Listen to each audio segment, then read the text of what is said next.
Hello children, आज हिंदी व्याकरण में हम इस वीडियो में देखेंगे वर्ण विचार। इसके पहले हमने क्या देखा था? इस वीडियो के पहले था हमारा व्याकरण। व्याकरण क्या होता है बेटा? रिवाइज कर ले, है ना। व्याकरण क्या होता है? वह शास्त्र है जिसके द्वारा हम भाषा के नियमों को जानकर उसे शुद्ध लिखना, पढ़ना एवं बोलना सीखते हैं। और व्याकरण के कितने भेद थे, कितने भाग थे? 3 भाग थे, जिसमें से सबसे पहला था वर्ण विचार, जिसे आज हम इस वीडियो में पढ़ेंगे। नेक्स्ट था शब्द विचार और थर्ड था वाक्य विचार। तो चलिए स्टार्ट करते हैं आज हम वर्ण विचार। हम तो ये जान ही चुके हैं, है ना। हमने क्या क्या चीज पढ़ चुकी हैं। व्याकरण देख लिया, और सबसे पहले हमने देखा था कि भाषा के 2 रूप होते हैं, मौखिक एवं लिखित। ठीक है। अब तभी क्या है बेटा, जैसे जैसे हमारी सभ्यता का विकास होता गया, है ना। पहले तो हम यही सोचते हैं ना कि इंसान ने बोलना ही सीखा होगा, डायरेक्ट लिखना तो सीखा नहीं होगा, है ना। बोलना सीखा होगा और बाद में लिखना। क्यों ऐसा हम सोचते हैं? क्योंकि देखो, इंसान पहले बोला होगा, एक दूसरे से बातें की होगी, धीरे धीरे जैसे जैसे क्या समाज का विस्तार होता गया, समाज फैलता गया, समाज बढ़ता गया, वैसे वैसे क्या हुआ कि हमें महसूस होने लगा, यानी कि मानव को महसूस होने लगा कि हमको क्या लिखित भाषा की उसको आवश्यकता पड़ने लगी, लिखित भाषा की उसको जरूरत पड़ने लगी। साथ ही साथ जो भी वो ज्ञान अर्जित करता था, जो भी उसे समझ में आती थी चीजें, उनको भी सुरक्षित रखने की आवश्यकता महसूस हुई, है ना। तो इसलिए क्या हुआ, जो मौखिक ध्वनियां थी, है ना, जो मौखिक ध्वनियां हैं, उनको लिखित रूप में प्रकट करने के लिए कुछ विशेष चिन्ह बनाए गए। ठीक है। और यही ध्वनि चिन्ह क्या कहलाते हैं बेटा? वर्ण कहलाते हैं। जो ध्वनि चिन्ह होते हैं वो वर्ण कहलाते हैं। चलो, वर्ण किसे कहते हैं? सबसे पहले हमारी क्या परिभाषा निकल के आती है कि जो ध्वनि चिन्ह होते हैं, ध्वनि चिन्ह, है ना, जो ध्वनि चिन्ह होते हैं और क्या होते हैं, उन्हें हम वर्ण कहते हैं। तो ध्वनि चिन्ह वर्ण कहलाते हैं। और ये जो ध्वनि चिन्ह होते हैं बेटा, इनको हम और क्या नहीं कर सकते, ये सबसे छोटी इकाई होती है, इनको हम और तोड़ नहीं सकते। ठीक है। ध्वनि चिन्ह जो होते हैं ये भाषा की सबसे छोटी इकाई होती है। ठीक है। या हम इसको लिख सकते हैं, ध्वनि चिन्ह है जिनके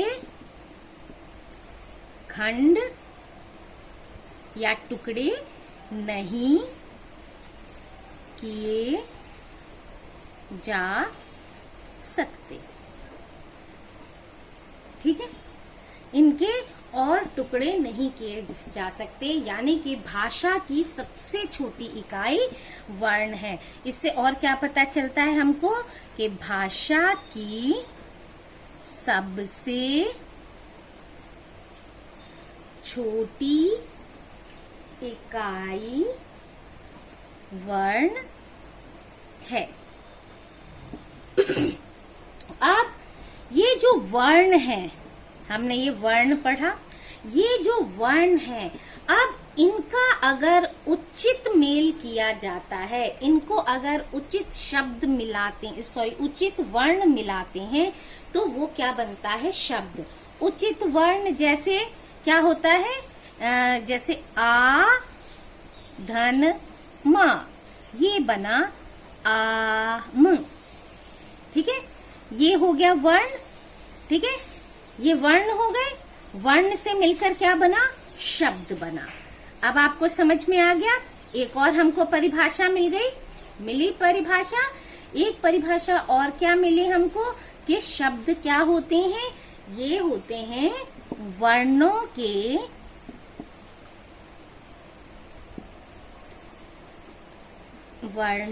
के उचित संयोजन, या फिर जिसको कहते हैं मेल। ये मिलने से क्या होता है? मेल से शब्द बनते हैं। ठीक है, वर्णों के उचित संयोजन से, उचित मेल से शब्द बनते हैं। वर्ण हो गए बड़ा आ और माँ और बन गया आम। अब और क्या होता है, अब हम यहाँ लिख सकते हैं अमन आम खाता है। अमन एक शब्द है, आम एक शब्द है, खाता अलग है और है। ये शब्द मिल मिलकर अमन आम खाता है, ये शब्द मिलकर क्या बनाते हैं, एक वाक्य बनाते हैं। यानी कि एक थर्ड पॉइंट और हमको क्या दिखा कि शब्दों के उचित संयोजन यानी उचित मेल से क्या बना, वाक्य बनते हैं। क्लियर, शब्दों के उचित मेल से वाक्य बनते हैं। ये रहे शब्द, शब्द शब्द मिलकर क्या बने, वाक्य बन गए। अब यही वाक्य और हम क्या करते हैं, आम अमन आम खाता है, अरे वो वहां गया था घूमने, तो ये सारी चीजें मिलकर क्या बनाती हैं, वाक्य मिल मिल के क्या बनाती हैं, भाषा बनाती है। आ गया, क्लियर हो गया। तो हमारी भाषा कैसे बनी, वाक्यों के उचित मेल से। वाक्य कैसे बने, शब्दों के उचित मेल से। शब्द कैसे बने, वर्णों के उचित मेल से। ठीक है, इस तरह से लास्ट पॉइंट हमारा बना कि वाक्यों के उचित संयोजन या उचित मेल से भाषा बनती है। ठीक है, अब आपने बहुत सारी चीजें देख ली, इसमें बहुत सारे पॉइंट्स देख लिए। अब आपके दिमाग में आ रहा होगा ये ध्वनि चिन्ह आखिर है क्या। तो अब हम इसको देखते हैं, ध्वनि चिन्ह क्या है। ठीक है, तो चलिए, हमारा क्या है, ध्वनि चिन्ह जिनके मिलने से क्या हो रहा है, वर्ण बन, जिनको हम वर्ण कहते हैं वो है। तो ये ध्वनि चिन्ह आखिर क्या है, तो ध्वनि चिन्ह क्या है। ठीक है, ये हमारा क्वेश्चन आ रहा है। अब इसको समझने के लिए क्या है, जैसे हमने अभी लिया था कि अमन आम खाता है। ठीक है, यह क्या है, ये वाक्य जो है शब्दों के उचित संयोजन से बना है। और ये शब्द कौन कौन से हैं, अमन आम खाता है। ये सभी शब्द वर्णों के उचित संयोजन से बने हैं। ठीक है, अ अलग वर्ण है, म अलग वर्ण है, न अलग वर्ण है। अब देखते हैं, अब हम क्या देखते हैं, इनमें किन किन वर्णों या ध्वनि चिन्हों का प्रयोग किया गया है। जैसे अब हम लेते हैं अ म न। ठीक है, ये शब्द हो गया। अब हमको ध्वनि चिन्ह निकालना है। ठीक है, ध्वनि चिन्ह अ, ये तो स्वर है। म के नीचे हलंत छोटा आ, क्योंकि इसमें किसकी मात्रा है, अ की मात्रा। और न में किसकी मात्रा है, अ की मात्रा। अमन। क्लियर है ना, आ गया समझ में, क्लियर हो गया। अब आम शब्द को देख लेते हैं, ये भी एक शब्द है। अब इसमें वर्ण निकालते हैं, बड़ा आ प्लस म और अ, आम। अब करते हैं खाता, खाता इक्वल टू ख के नीचे हलंत बड़ा आ, त हलंत बड़ा आ, हो गया खाता। ये वर्ण है। अब हम इनके और टुकड़े नहीं कर सकते और खंड नहीं कर सकते। ये क्या है, भाषा की सबसे छोटी इकाई है। क्या है बेटा? ये भाषा की सबसे छोटी इकाई है और इन वर्णों को हम अक्षर भी कहते हैं। आपने कहीं कहीं अक्षर भी सुना होगा, है ना? अक्षर ज्ञान तो है नहीं, अक्षर ज्ञान करो पहले, इस तरह से आपने पेरेंट्स से सुना होगा। ह और ये बड़ी ए, ह के नीचे हलंत है। ठीक है, क्लियर हो गया? ध्वनि चिन्ह क्या है? ये शब्द है। शब्दों को तोड़ने से हमें ध्वनि चिन्ह मिले हैं। यही ध्वनि चिन्ह क्या कहलाते हैं? वर्ण कहलाते हैं। इन ध्वनि चिन्हों के और टुकड़े नहीं किए जा सकते, यानी इन्हें और हम नहीं तोड़ सकते। इससे छोटा और कुछ नहीं हो सकता। क्लियर हो गई आपको वर्ण की परिभाषा? वे ध्वनि चिन्ह जिनके और खंड नहीं किए जा सकते वर्ण कहलाते हैं। वर्ण को हम अक्षर भी कहते हैं। क्लियर?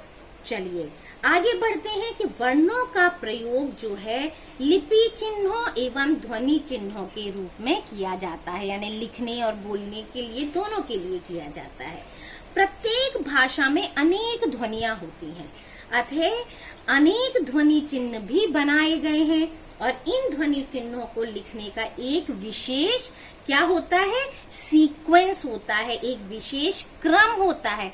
ऐसे नहीं जैसे हमने ये अ म न लिखा, अब हम कुछ ये तो शब्द बना, लेकिन जैसे छोटा आ बड़ा लिखते हैं, कहीं हम का लिख दें, कहीं हम टा लिख दें, कहीं हम कुछ लिख दें, तो ये क्रम नहीं होता। इनका एक व्यवस्थित, इनको ना एक व्यवस्थित रूप में रखा जाता है। इन ध्वनि चिन्हों को, जिनको हम व्यवस्थित रूप में रखते हैं, एक व्यवस्थित समूह में रखते हैं, उनको हम वर्णमाला कहते हैं। ठीक है, ध्वनि चिन्ह के बाद क्या आता है आपका? वर्णमाला।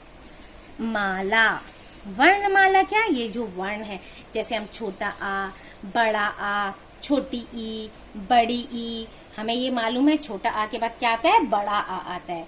बड़े आ के बाद छोटी ई आएगी, फिर बड़ी ई आएगी। का, ख, ग, घ, अना, इस तरह से आता है। च, छ, ज, झ, इया, ये इस तरह से आता है। तो ये जो व्यवस्थित रूप है उसे हम कहते हैं बेटा वर्णमाला, यानी कि वर्णों का व्यवस्थित समूह वर्णमाला कहलाता है।